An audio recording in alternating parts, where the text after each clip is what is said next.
about 20 years old. He is in ICU, 5 days, no conscious. Inshallah, if you can.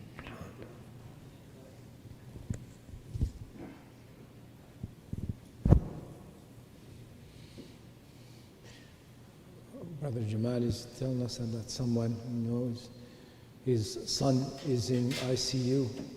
He's been unconscious for a period of time. Who, sir? His friends, go ahead. Our friend, his name is Nur Zaman. Nur Zaman, okay. And his son is Nafis Zaman. Okay.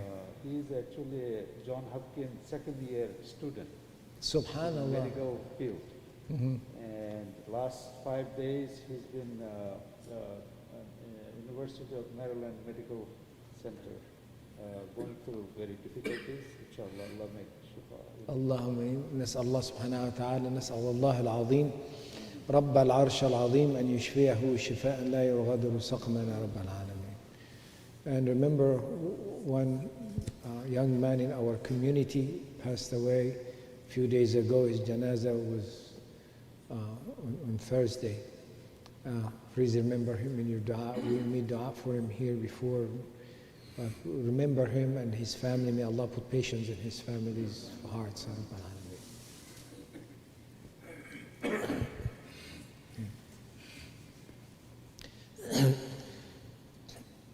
بسم الله الرحمن الرحيم. الحمد لله رب العالمين، والصلاة والسلام على أشرف المرسلين ورحمة الله للعالمين سيدنا محمد وعلى آله وصحبه ومن تبعه إلى يوم الدين. أما بعد. We are reflecting on ayat Surah Al-Qiyamah. Last week we talked about those who, because they do not believe in the day of standing in front of Allah subhanahu wa ta'ala, they have nothing to stop them from fujur, from going beyond boundaries and beyond any reasons that should be within a human being. So we talked about how that when there is no haya, then you do as you wish, as Rasulullah sallallahu alaihi wasallam told us. And how having that accountability, what makes a difference in our lives or in the lives of a human being. And how that day, what is going to happen that day. And it will come to the point that there will be no way of refuge or no place of refuge. And we talked about how when one does not or realizes that there is no place of refuge, this is a feeling that is, we cannot really put our mind around it. Meaning that hope is always with us in this life, right? When there is a fear about something, there is a hope that comes with it, right? You're hoping to run from harm. You're hoping to scream for somebody to help you. You're hoping to take the means and your limbs will respond to you to do something about it, and so forth. So there is always, there is some hand is going to be lent to you or some refuge you're going to go to. But that day, the humanity will say, Ayn al-mafar. Where to go? The whole humanity will say, where to go? There is no place to go. Why? Because the rhythm of how this creation was created is going to be disrupted.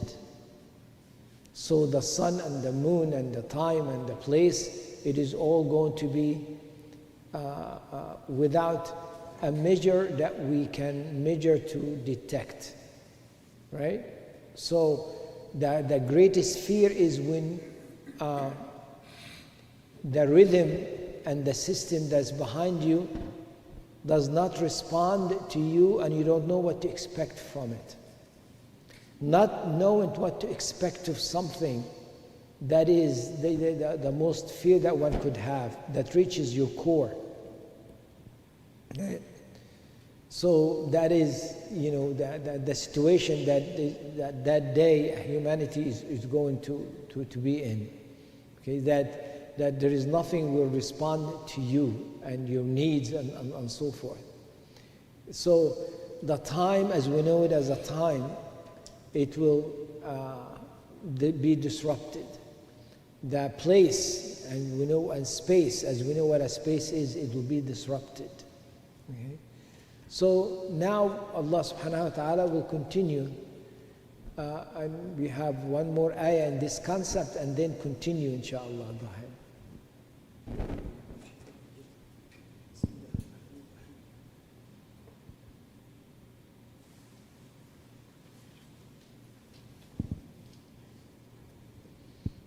Is Amir here today? Yes. Yeah, okay. MashaAllah. Amir is ready, MashaAllah. He's on his fast.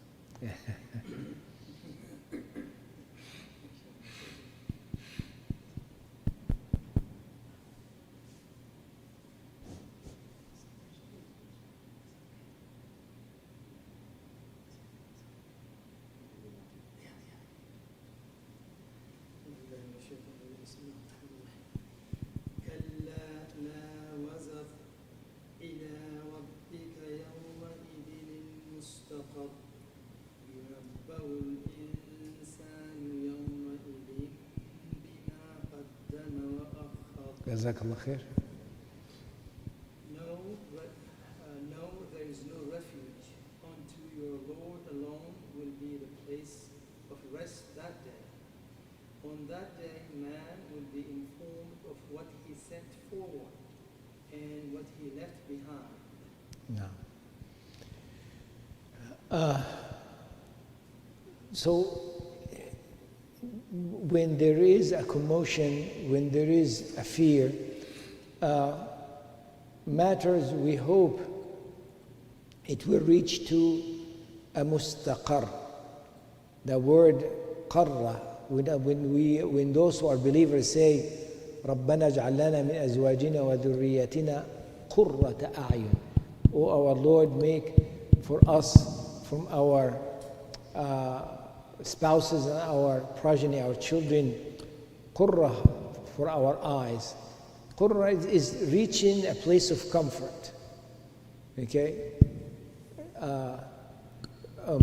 When Allah subhanahu wa ta'ala fi qararin makin, the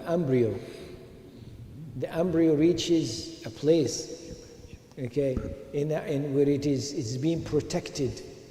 And the mother will go around this and that, but here is the embryo that's very tender and so forth, between these systems that's protected and so forth. Similar words that has this sort of qarar or qar in it, which is to reach a place of settlement, or to settle in a place. Finally, after a movement. So, إِلَى رَبِّكَ يَوْمَئِذٍ الْمُسْتَقَرُّ. That mustaqar, that day is with your Lord, is with Allah subhanahu wa ta'ala. When finally things stops and gets to its place, that place is with Allah. The difference between this life and the hereafter is there is no difference really with the same concept. That place is with Allah now as well. Okay? But a believer is the one who believes that, knows that, notices that, and can detect that and submit to that fact. That everything is belonging to Allah already, not will belong to Allah. Right? It is already belonging to Allah. And what happens in all matters it reaches a conclusion or a place of rest, okay? And that place of rest is designed by Allah subhanahu wa ta'ala before the heavens and the earth was created, before the creation started. So that mustaqar is always there with us, with believers, right? You go on a task and you make it taking the means and it will reach a mustaqar. Okay? You have a relationship and so forth and trying to do your best in the relationship and to do what Allah subhanahu wa ta'ala is commanding you and advising you to do, but it will reach the mustaqar and so forth and so on. Okay? But that mustaqar that we have in this life, we have a perception that we have something to do with it. So, we decide that this is what we're going to do and where it's going to reach. And if it reaches where we decided, we think that, we decided that mustaqar for this. Okay? But in the reality, no, it is not the fact. So, that day, everyone will realize this by force. Okay? That everything will be coming to Allah subhanahu wa ta'ala. Meaning that the system that is disrupted that day is going to be disrupted with you as well. Right? It's going to be disrupted with you as well. Meaning that what is the system with us? That when we want to do something, our limbs respond to us. You do not even doubt that, you don't think about that, you do not take steps to do that. The connection between what we want to do and how our body reacts to it, how our hand, our mouth, our eyes, our ears, and so forth, it reacts, it is not a process, it is already there, right? I'm speaking, the words comes out and the thought, but that day, this kind of system as well will be disrupted. So one will be wanted to run, will not be able to. Their limbs is not going to be responding to them. The hand is going to speak against or for the person. The skin, okay, it will utter and reflect and have a testimony. Okay, so that there is no mafar truly. There is no ila rabbika yawma idhin al mustaqar. That is to your Lord that day, the mustaqar, the final abode that is there. Okay? Again, when we reflect on that, it should move us and moves our hearts and have some effect on us. That the day that you will have no power whatsoever. True mulk, true ownership will belong to Allah subhanahu wa ta'ala and Allah alone. So, what is going to happen that day now? ينبأ الإنسان يومئذ بما قدم وأخر. So, al-insan, mankind will be told, ينبأ, the news will come to them. It is not now, you're not going to make a testimony. When we go for any kind of hearing, what does it mean hearing? To listen. Why? Because the one who is going to make a decision wants an input, okay, and investigate to get more input to make a decision, right? So when you go for a hearing, when you go to court, when you go for a meeting that has discussion up to make a decision in a matter about an issue that you're involved in, as you are going there, you are thinking about what you're going to say, how you're going to put it, and so forth. And you're trying to get yourself to articulate what you have in articulation that is clear. Rasulullah sallallahu alaihi wasallam warned us about that. He said, a couple of you will come to me and they present their case because of a dispute. One will be more eloquent than his brother, so I will give him the judgment. Meaning that Rasulullah ﷺ will give him the judgment because he was able to articulate his point clearly, even though the right is not with him. Right? The other one is clumsy, they cannot quite articulate what the issue is. Okay? Rasulullah ﷺ said, if I cut yourself, if I give you a judgment because you are more eloquent than your brother, you know that, and you get the judgment, you know I'm cutting you a piece of hellfire to give you. I'm giving you a piece of hellfire. So that day it is not you, it's not us, the one who's going to be, preparing for the case. Okay? That no, you will be told. Okay? Yeah, so there is some matters that you might forget. It will be, the naba will be coming to you. Okay? There is no doubt about this. Okay? The question that one will be asked is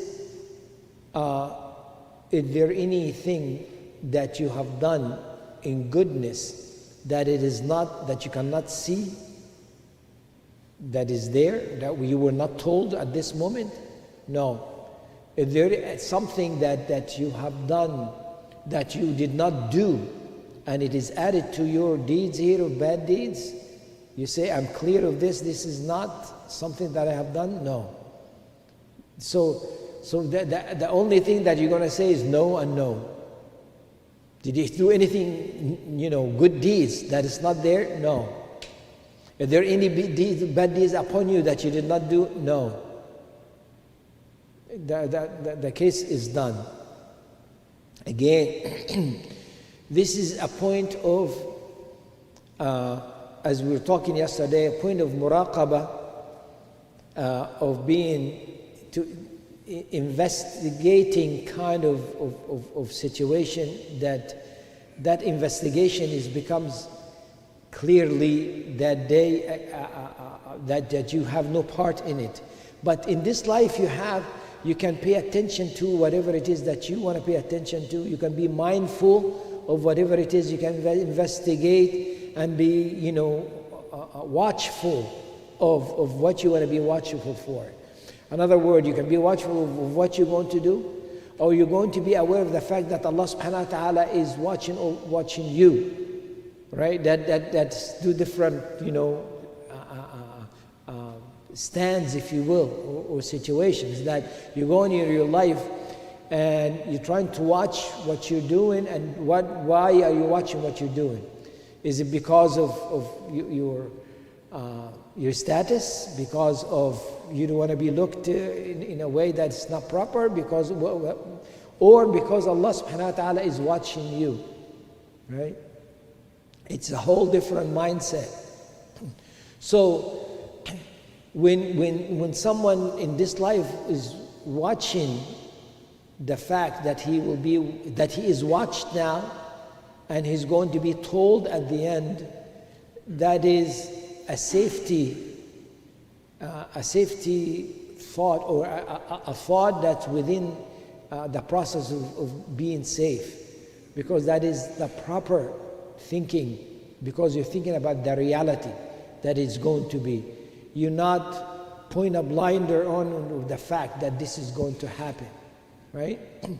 So the mustaqar is going to be there, and the anba of what you have done is going to be given to you.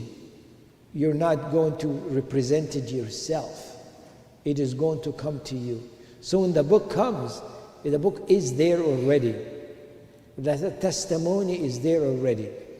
But now, is there anything that we're going to say that day? Yes. One we will say, Ha umqra'u kitabiyya. Here it is, my book, come and read my book. Inni dhanantu anni mulaqin hisabiyya. I was sure that I'm going to be here and get my judgment. فَهُوَ فِي عِيشَةٍ رَضِيَّةٍ. He is in Allah subhanahu wa ta'ala tells us about the bliss that he will be in. Okay? And the other one, فأما من أوتي كتابه وراء ظهره أو بشماله فيقول يا ليتني لم أوت كتابية. I wish that I never received it. Okay? ولم أدري ما حسابية. I wish I'd never know about this judgment at all. So he's not going to be arguing the issues. He's going to be arguing the whole stand that I wish I would never be here. يا ليتها كانت القاضية. I wish that this would have been al-qadiyya. Al-qadiyya meaning he wishes to be dead. He wishes to be dead. He wishes to escape what he did. Now imagine that. One will be wishing to separate between him and what he did. He's not going to deny the fact that he did what he did. But he wants that separation. Okay? And the different and the continuation of this, ما أغنى عني مالية هلك عني سلطانية. My money did not it's not helping me now. My wealth is not helping now. My control that I used to have, I'm out of that control. It is not coming for any help and so forth. Okay?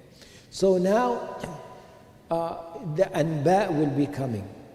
The naba will be coming. For each one of us, the news that you cannot deny. تفضل.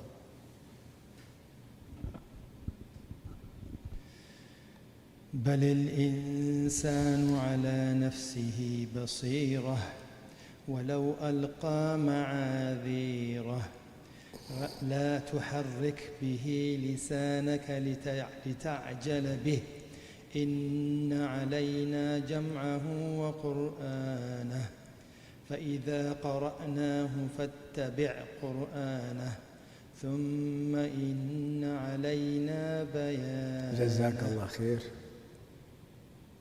On that day, man will be informed of what he set forward and what he has left behind. Nay, man will be a witness. Nay, man will be a witness against himself. And his body parts, skins, hands, legs will speak about his deeds. Though he may put forth his excuses, move not your tongue concerning to make haste therewith. It is with us to collect it and to give you the ability to recite it. And when we have recited it to you, then follow its recitation. Then it is for us to make it clear to you. No. So there are things that we are told to do and things that we're told not to do. And in that which you should do and you held back, you'll be responsible for. And that which you told not to do and you went forward with it, you're going to be held responsible for. In a nutshell, that's what it is. The do's and don'ts. Okay? So, then each one will be a witness on that which you are receiving. And yes, Allah subhanahu wa ta'ala will allow speech to happen that day. But Allah will allow it. Or Allah will stop it. It's nothing from our side, meaning it is right now you want to wish to speak, you're speaking, and you think that you're speaking because you wish to speak. You speak when you wish and you stop when you wish, right? But that's not a fact right now as well. That's not quite a fact right now as well. Allah allows us to give the speech, and when we want to hold back, Allah subhanahu wa ta'ala allows us to hold back and so forth. But that day, Allah subhanahu wa ta'ala will allow speech to happen. إِلَّا مَنْ أَذِنَ لَهُ الرَّحْمَنِ, except when the most merciful allows you to speak. So they will give excuses, okay, and answers will be given to them. Okay, so in ayat, Allah subhanahu wa ta'ala tell us about when they have argument with one another. Allah subhanahu wa ta'ala will allow them to argue with one another, right? So they will say, oh Allah, they were leaders on us. and we followed them. Okay? And then the later they will say, they were sick in the heart. That's why they followed us. If they wished, they did not have to follow us, right? So, in these conversations, Allah subhanahu wa ta'ala has given it to us in the Quran now. Why? So we can come to this realization for each one of us within themselves. What excuse are you carrying now from what Allah subhanahu wa ta'ala is saying? Okay, because Allah subhanahu wa ta'ala, once you hear these excuses throughout the Quran that they are giving, now which one do you have right now in this life, right, of these excuses? Okay, so when you read it, you say, oh, this is how I feel now, right? Meaning that, you know, I wanna follow a certain sin because I am weak in it, and now I'm going to give this excuse, or I'm giving myself this excuse. Okay? Allah subhanahu wa ta'ala will expose this excuse. Say in the day of judgment they will say that, and the case is not that, because they themselves were sick in their heart. They wanted to follow, they wanted to disobey, they wanted these desires. And if they wanted to fight it, I would have helped them to fight it. If they wanted to stop it, I will help them to stop it. But again, what is it that you want? What is it that you want? Okay? Remember earlier, بَلْ يُرِيدُ الْإِنسَانُ أَنْ يَفْجُرَ أَمَامَهُ. The mankind wants to become a fajr like that. That Allah subhanahu wa ta'ala tells us, I know what you want and this is what you want. Okay, so we need to reach within to change what we want. Okay, so the news will come, we're all going to be there, and even if you say whatever it is, excuses you're going to give, the answer is going to be very clearly, and you know what the answers are already. Okay.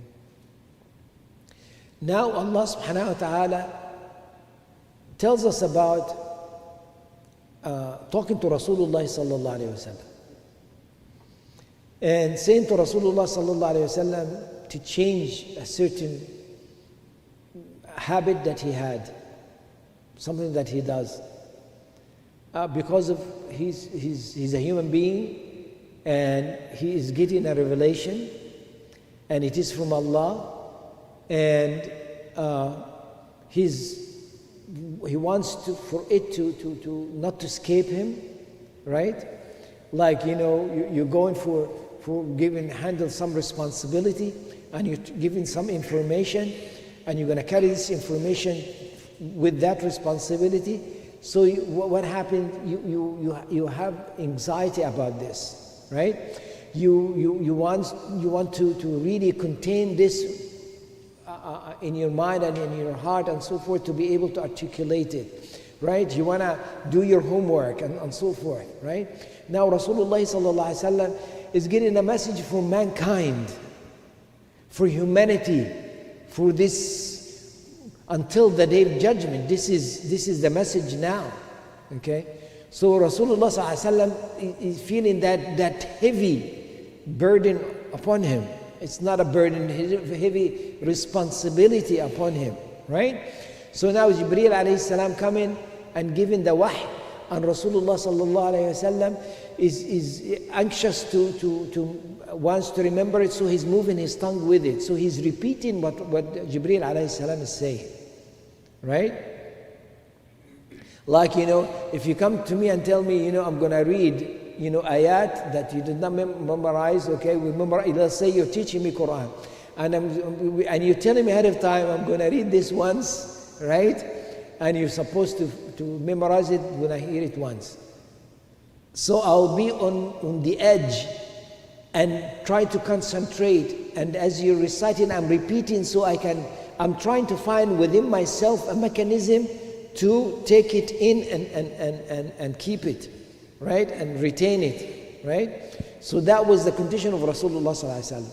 So Allah subhanahu wa ta'ala telling Rasulullah sallallahu alaihi wasallam, la ta'jal, okay? Do not hasten with it, with the Quran, okay?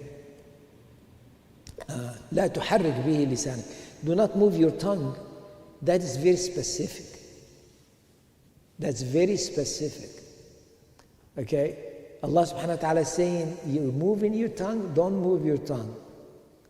Because you're doing that to hold it and retain it. And you think this is a mechanism that you're going to do it, don't do that. Okay? And this is a word of love now. Okay? That we will collect it, we will keep it, we will settle it within you. لا تحرك به لسانك لتعجل به. We will collect it for you. We will make you able to say it afterwards. And this is an etiquette that Allah subhanahu wa ta'ala was teaching Rasulullah sallallahu alayhi wa sallam of how to receive the wahy. Okay? Jibreel alayhi salam came one day in the shape of a man and walked into the masjid and sat a certain way, asked a certain way, replied a certain way to what Rasulullah said. Then Rasulullah said after he left, do you know who that was? It was Jibreel. It's coming to teach you about your religion. So it is not teaching meaning just the question that was asked and the answer that was given. No, that could have happened by revelation. Jibreel came to me and told me this and told me this and that, right? But there is also a process here. He came and walked a certain way. And he sat as a student in front of Rasulullah ﷺ a certain way. And his knees touched the knees of Rasulullah ﷺ. Okay? So that and put his hand over his, thighs and so forth, right? So that is part of learning as well. And this is a mechanism with which we should copy this as students come and sit and learn and so forth. Okay? and so Allah subhanahu wa ta'ala tells Rasulullah sallallahu alayhi wa sallam, do not move your tongue with it. So because you want it quickly. And that could be for us as an advice as well. When you are learning the Quran, when you are listening to the Quran, relax. Relax. The one that He will settle it in your heart is Allah subhanahu wa ta'ala. Just be sincere in sitting and wanting to acquire this, and Allah subhanahu wa ta'ala will give it to you. Okay? Because after all, Allah subhanahu wa ta'ala is the one who will give it to you, right? So, فَهَلْ مِن مُدَّكِرٍ Allah subhanahu wa ta'ala, so, لَقَدْ يَسَّرْنَا هَذَا الْقُرْآنَ لِلذِّكْرِ وَلَقَدْ يَسَّرْنَا الْقُرْآنَ لِلذِّكْرِ فَهَلْ مِن مُدَّكِرٍ Okay, فَهَلْ مِن مُدَّكِرٍ Is there anyone? We made it easy. Okay? But we act like it is difficult. Okay? Because, well, it is difficult in a way, but the difficulty in you making the time and the commitment and sitting there and giving the Quran its rights. Giving the Quran its rights. Okay? That giving it the dignity that it should have. Because if you don't give it that dignity, it's not going to come to you. It is dignified. No. Okay.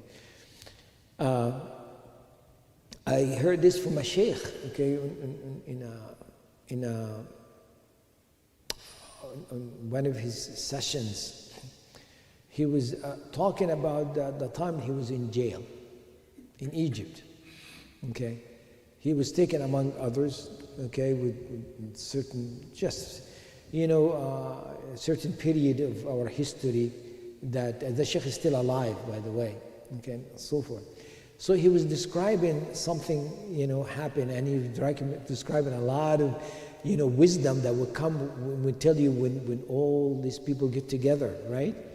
And, I tell you unique things about what happened, right? So he said, for example, I'll say a couple of things. One thing he said that we sit and recite Quran, and the jailers, those who are guards on us, okay, outside of the door, they don't even know the Quran. They pick them that so ignorance in many ways, right? do not know how to read and write, do not know this, and that, right? And so they cannot tell a Quran from the Quran, period, okay? Because they want such guards to be there, okay? So they will not think on their own and so forth. They breed them in a certain way, or, you know. So he said that when somebody new comes in and throw him in there, okay? And he's going to be, after a while, we know that he's going to be asked to be interrogated after a while. So now, those who are in jail want to tell them what happens, what will happen, and what to do, right? But they cannot say it out loud because of the guards. Because the guards, if they hear this, they're going to come and, you know, you'll see what happens to you, right? So they say as if they read in the Quran. And they say, and they tell him what they want to say in the rhythm of the Quran, as they are reciting Quran. But they're actually saying, you know, talking to him, telling him what to do. And skip, you know, say nonsense a little bit and then come back to the point and so forth. Like, you know, إِذَا جَاءَكَ هَذَا الرَّجُلُ لِيَقُولُ لَكَ هَذَا وَكَذَا, you know, and if this man comes to you and asks you for this, then what you're going to say, and so forth. It was amazing to hear something, such a thing that exists, okay. But the point that originally I wanted to say is about the Quran, that he described one time one person who was called and they were taking him to torture him. And what they did, they would take him and tie his legs in a rope and put it on a horse. And somebody would ride the horse and pull him and run with the horse on a ground that's full of stones and pebbles and rocks, and okay. And they will go for a period of time running back and forth with a speed, and he's like, hitting the ground, as he's being pulled. So he said, and then after that they opened the cell and throw him in there. Okay. So he said he came to us and he was just red, his face, his hands, his clothes, everything is blood all over, right?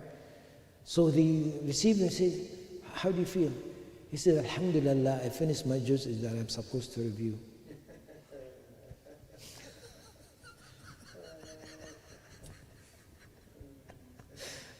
Okay? So what was he paying attention to? And from the scholars who say that he's not somebody in jail, that he is a scholar of hadith. Okay, so this story is, I can say it has a sanad. It's authentic. It is not okay. It's not like somebody went and We talked yesterday about Imam Ahmad, rahimahullah, and after he was being whipped, and he died after period of whips or number of whips, and eventually they took him home. His students took him home, and when he came to, the first thing that came out of his mouth is, did you pray Asr yet? Okay, did you pray Asr? And then he said, so they said, no, not yet. He said, okay, how much time do we have until Maghrib? Okay, the point is, what was he looking at, thinking about, watching? What was he watching? What's occupying him? That is the point. So Rasulullah sallallahu alaihi wasallam is occupying him by trying to get this Quran to settle with him, to memorize it. Allah subhanahu wa ta'ala put his heart at ease. لا تحرك به لسانك لتعجل به. Okay? إن علينا جمعه وقرآنه فإذا قرأناه فاتبع قرآن. We collected and it will be recited, okay? But when we recite it and it is collected and said, then follow the instructions in it. Follow the instructions in it, okay? And not only that, but we will make it clear for you. So don't worry about memorization, it will settle in your heart. Don't worry about the recitation, it will come out and it will be given. and the instruction will be clear, and then we will make it even clearer to you if there is any confusion in your understanding. Okay? Because we will give you wahy, the constant wahy of revelation and implementation of the revelation. So this is a reference to the Quran and Sunnah here. Okay, that it will settle in your heart, you will recite it, it will be clear, and you will implement it, and we will show you how to implement it so it becomes clear to everyone. That is a completion of our deen. So Allah subhanahu wa ta'ala is telling us now in the Quran that this is tight. This is so you cannot, poke a hole in this. Okay? You're thinking about escaping, everything is so tight. At the day of judgment, it is going to be so tight. Okay? Everything would become very clear the day of judgment. And what we're given Rasulullah sallallahu alaihi wasallam, it is so clear and it's so tight as well. Okay? So know now, as you are reading and knowing and so forth, that this is now will be testifying for you or against you. Okay? But there is no wiggle room out of this. There is no wiggle room out of this. At the end is what you want. What is it that you want? Okay? What is that? Because what you want is going to bring you into paying attention to a path. Because this is what you want. And you better choose that which Allah subhanahu wa ta'ala chooses for you. And when you find yourself chooses and desire, you become matching with Allah subhanahu wa ta'ala, this is what you all wish for. That eventually with our struggle from within, what we want at the end will match what Rasulullah sallallahu alaihi wasallam brought us. وصلى الله على سيدنا محمد وعلى آله وصحبه أجمعين الحمد لله رب العالمين. Please, inshallah, Brother Hamid, if you want to say, inshallah, a few words.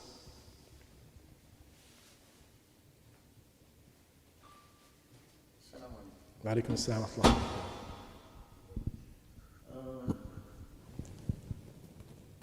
Bismillahirrahmanirrahim. Today we continue with Surah Al-Qiyamah, and we read 8 ayahs, starting from ayah number 11 to ayah number 18. I will go one ayah before that, ayah number 10, because that's relevant. Which says, ayah number 10 says, يَقُولُ الْإِنسَانُ يَوْمَئِذٍ أَيْنَ الْمَفَرُّ. Man here means the kafir, the one who denies the truth, will say on that day, where is the place of escape? And then he continues in the next ayah, Kalla la wazar. No, there is no refuge. In those days, if they hear that enemy or somebody is coming, they used to take refuge in the mountains and places like that. They would take a refuge so that they are protected. See? The mountains will be all gone. So there is no place of refuge. The earth will become flat. So Allah is saying that there is no refuge. The next ayah explains where is the refuge. Ayah number 12 says, Ila Rabbika yawma izinil mustaqim. To your Lord that day is the place of rest or permanence.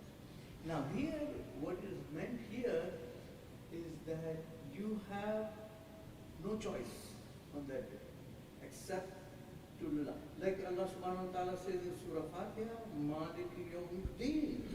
That's it. He is the owner of the day of judgment. So, whatever He says goes. Now in this world, we have other people who say things and rule on certain things. There are kings and people who are in authority. They do. But on that day, the authority belongs to Allah only. So whoever Allah will allow, will be able to say. So the refuge is on that day is with Allah only. There is no other place. You cannot take any other refuge over there except with Allah. That means, everybody has to stand in front of Allah and, Allah, like the Sheikh said, that He may allow some people, see, to give excuse.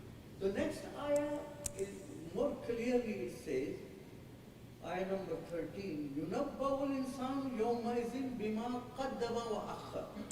Means man will be informed that day of what he sent ahead and kept back.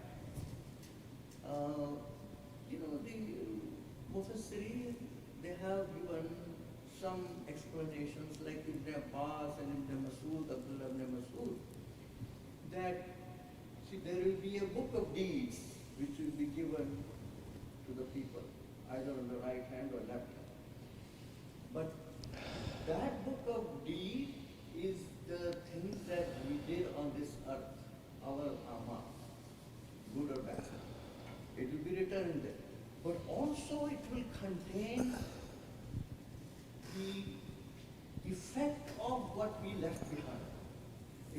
Suppose somebody did something good, like they built a mosque, or they taught somebody, and based on that they did their amal and everything. So all those good and bad things will also be included in their deeds. So, يُنَبَّأُ الْإِنسَانُ يَوْمَئِذٍ بِمَا قَدَّمَ وَأَخَّرَ means whatever he has sent before him. Means, while on this earth, you did all your amal, good or bad, and they are in the book. The angels are writing down, the right one is writing all good deeds, and the one on the left is writing all bad deeds. And it will be your book will be presented to you of that day. But that book will be informed, يُنَبَّأُ الْإِنسَانُ, not only about the deeds that he did in this earth, but whatever he left behind, the effects. See, that is very important because that goes into generations and generations. People, if suppose the Sheikh here, he taught somebody and they got some lesson from that and they understood and they tried to follow that, something good, all right? So that, and then somebody that taught somebody else and everybody else, and so this until the world ends, that effect will remain of good or bad deeds. Suppose somebody did something bad, the same thing will affect. So on that day, not only the amal that he did, and they are in the book written down, but in addition to that, the effects will also come. And the next ayah number 14, says, بَلِ الْإِنسَانُ عَلَى نَفْسِهِ بَصِيرٌ. Rather, man against himself will be a witness. Now, how can a person be witness against themselves? See? Because on that day, the tongue will be tied. You cannot say anything. Your aza, your parts of your body will be witness against you. And not only that, there are angels that Allah has put upon us, those who are our guardian angels, and there are like angels with us. There are so many angels that Allah has assigned, and there is one special angel, which is Qareen for us. So all those angels will be witness against you, and not only the angels, but your own body parts, your eyes, your mouth, your other hands and feet will be witness against you. So this is what it says, بَلِ الْإِنسَانُ عَلَى نَفْسِهِ بَصِيرًا وَلَوْ أَلْقَى مَعَاذِيرًا, even if he presents his excuse. So those excuses, like Sheikh said, Allah will allow some people, whoever he thinks, And you know what kind of excuses they will come up with? You know, here in Tafsir Ibn Kathir, he has mentioned some of the things that Allah subhanahu wa ta'ala says in the Quran, some other place, ثُمَّ لَمْ تَكُنْ فِتْنَتُهُمْ إِلَّا أَنْ قَالُوا وَاللَّهُ رَبُّنَا مَا كُنَّا مُشْرِكِينَ. You know, the mushrikeen will say on that day, we were not mushrikeen. You know? So these kind of excuses they will come up with. But you know, they know there are witnesses, I told you, against them, which will testify. And also, Ibn Abbas says, these i'tizar, means these are all the excuses. He's saying that in another place, which I mentioned already, يَوْمَ لَا يَنْفَعُ الظَّالِمِينَ مَعْذِرَتُهُمْ. Their, excuses will not help them.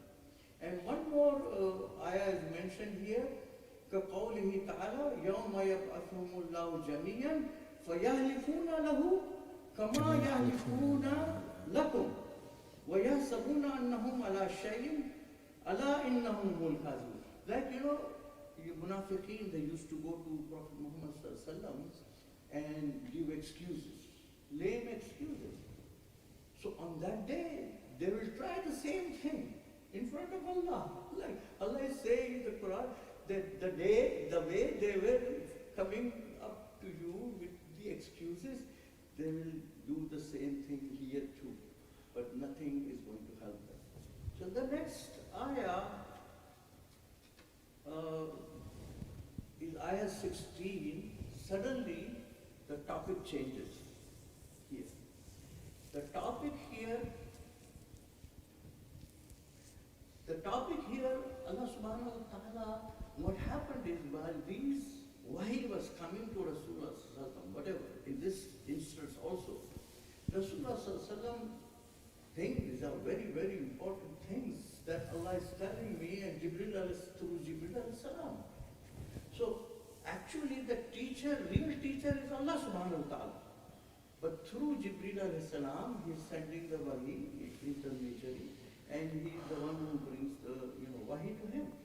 So Rasulullah sallam, as he knows his responsibility, that he has been chosen to be as a messenger for all human beings until the end of time. So his responsibility is so great. So what he wants to do is, want to remember whatever Jibril salam is saying. So he was trying to repeat after whatever he was saying. So Allah subhanahu wa ta'ala, this is the earlier time. Later on he got trained. I mean, this training is continuous to Rasulullah. In the beginning, the training is like difficult. It's something new for him. So when the wahi comes and Jibreel salam is reciting something from the Quran and he is trying to repeat. So Allah subhanahu wa ta'ala, don't worry about it. Don't trouble yourself repeating. It is on us to make you remember. So La tuharrik bihi lisanaka litajala bihi, move not your tongue with it, O Muhammad, to hasten with recitation of the Quran.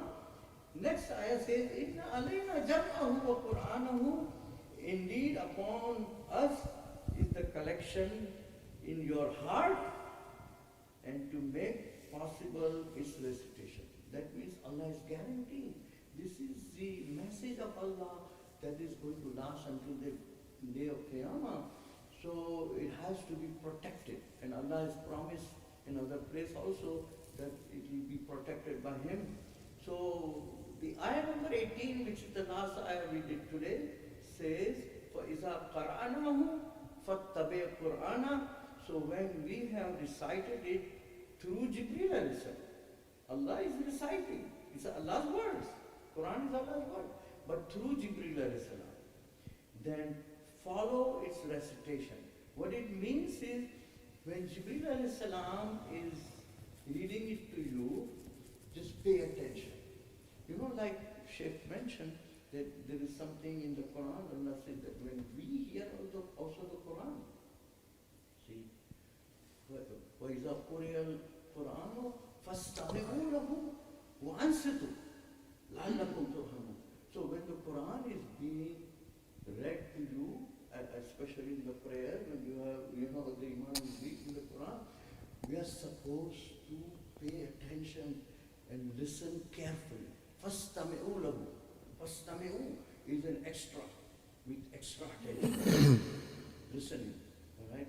And then وَأَنصِتُوا, quiet. Don't repeat after that too. You don't repeat anything, all right? Because the same thing, instruction was given to Rasulullah when the Quran was being read by Jibreel salam. Don't, stay quietly, and it's Allah who's going to, whose responsibility is to preserve it in your chest, and you will be able to remember it. All right? And, this is the summary of whatever the Shaykh explained today, and these 8 ayahs we did in Surah Qiyamah. Jazakumullah khairan. Please, you would like to make any comments, inshallah? Yes. Anybody? You have the microphone. Oh, Oh, you want to say that in the microphone? No. Okay, inshallah. Please, when we're done, everybody stay unless you have something important to do, inshallah. Just at least we take a drink of Brother Ibrahim's drink, inshallah. Okay, alaikum salam. Yes, please.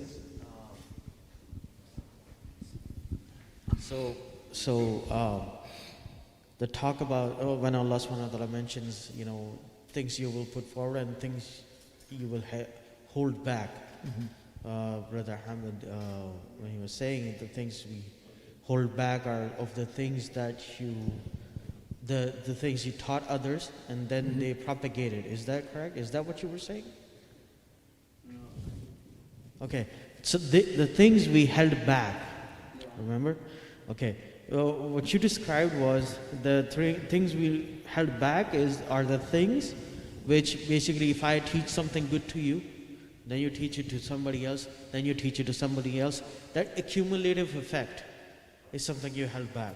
Is that the definition of held back? Because I think I heard something else. That could be, that is a sound meaning in the words. Okay. Yes. Meaning that, for example, in marriage, right?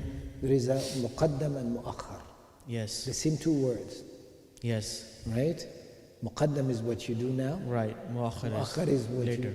you give later. I see. Okay, I so see. it's the same concept. So there are things that you did, okay, but also you put a seed for other things, good or bad, and that is mu'akhar. But now I have another question about the bad. Allah subhanahu wa ta'ala says you will not be responsible for the bad that somebody else does. That is correct. Yes. However, also Allah subhanahu wa ta'ala said in the Quran, they will carry their deeds, their bad deeds and others as well with them. Oh. Okay, also, so it seems there is a contradiction between the 2 ayat. No one will carry except what they have done. Right. And then another one saying you will carry their bad deeds and the bad deeds of the others as well. Correct. Okay? Which has to do with the bad deed that you're doing. Is it, are you propagating it? Okay? So if you are propagating it, then you have the deeds of those who are committed the sins after you as well, and it's not going to take out of their bad deeds. So for the other person who is following the evil person, right, he's going to carry only his deed, right? But for the evil person, he's going to carry his bad deed and the deed of also equal to the one that he taught as well. Okay, now I'm going to ask another question. He's a programmer, so... One of the explanation, which was, I gave the reference also Ibn Abbas and Abdullah I forget to mention is that whatever akhar is something that you were supposed to do and you didn't do. And that's what I would say at the was. He was saying, That is another explanation. Yes, I see. yes, yes, There are mufassirin, yes, the multiple explanations, yes. yes. opinion, but this to me sounded more logical because Correct. the meaning behind something good or bad and its effect will last a long time. I see. That's Sure. why I mentioned Mhm, the reference for that. Jazakallah khair. My next question was, for example, there's now when you do bad and you propagate bad, or you do good, you propagate good. There are two ways in which you do so. One is you do it in a manifest way. You actually tell others to do it, right? And then there is the other case where you set an example for others. That's how you teach it to others. I'll give an example. If there's somebody who is involved in some odd kind of thing, not odd, I'm just saying some evil kind of thing. They are, say, in a gang, right? They're in the gang life. Now, their children are going to see that. And, they didn't ask their children to be like that. But they're going to pick up on that. And they're going to pick up on this lifestyle. If that person dies and the children, some of them pick this up and do evil deeds, would that person be responsible for that? Rasulullah sallallahu alaihi wasallam said in hadith, "Man istanna sunnatan hasana." He who start a sunnah that is hasana, he has his ajr and ajr of those who followed him in it. And the one who stands sunnah sayyi'ah, okay, or that which is sunnah that is bad, he will get the wizr of it, or the penalty of it, and also carry the penalty of those who followed him in it. SubhanAllah. Okay, and that within the context of this particular hadith, context about sadaqah. So when we say sunnah hasana here, meaning not in your invention completely, no, it has a reference.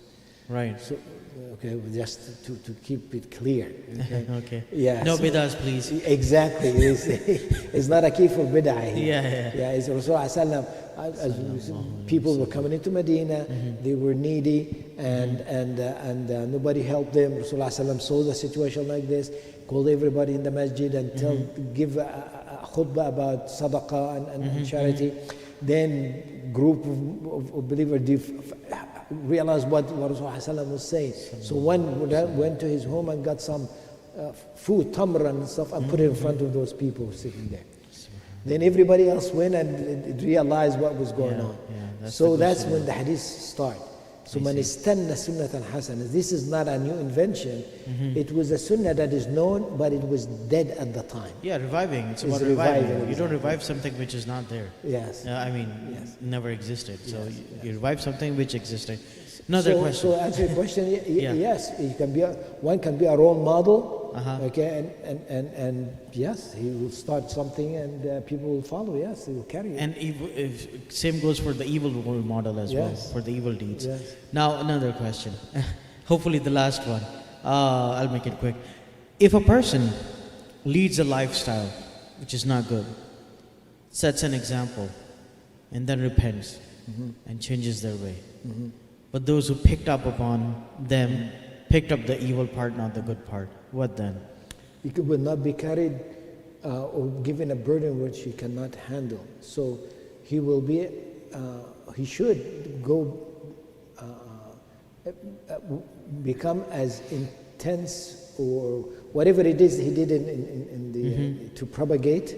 He will put the same effort to dismantle, and he makes dua for what he cannot do, what he cannot Right. fix.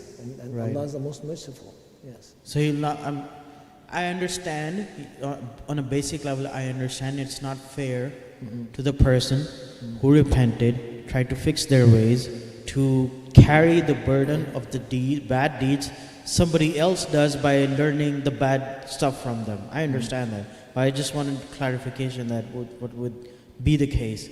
So what you're saying is Allah subhanahu wa ta'ala is the most merciful, and that person should have hope with Allah subhanahu wa ta'ala, that when they have repented, turned their life around, and trying to do good, and trying to propagate good, they should have hope that Allah subhanahu wa ta'ala is not going to hold him or her responsible for the evil that they have done or might have propagated in their time of ignorance. Yes. And remember, this is all tested from Allah, and we use it to test one another. Of course. Yeah. Just the subtleties that came in my mind. Jazakumullah khair for the clarifications. سبحانك اللهم وبحمدك نشهد أن لا إله إلا أنت نستغفرك ونتوب إليك